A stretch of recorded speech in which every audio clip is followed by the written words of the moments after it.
Covid, mjeku Brataj zbulon teorinë e simptomave të dhimbjes së kokës. Kreu i urgjencës kombëtare Skënder Brataj ka deklaruar se koronavirusi tek disa persona depërton dhe në pjesën e trurit duke shkaktuar dhimbje koke të forta.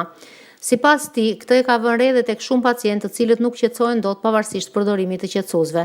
Dhimbja e kokës është tipike e koronavirusit. Një nga studimet e fundit franceze është dhimbja e kokës dhe deliri tek disa individ duke kaluar lehtë barierën dhe duke shkuar dhe në tru. Tha Brataj, shkakton dëmtim të qelizave, të cilat tenjten dhe ngjarritja e presionit shkakton dhimbje koke të vazhdueshme. E kanë vënë re edhe tek shumë pacientë që kanë dhimbje koke dhe që nuk qetësohen kollaj. Sa i përket trajtimit të azmës, bërja e terapisë nuk ndikon në përhapjen e koronavirusit.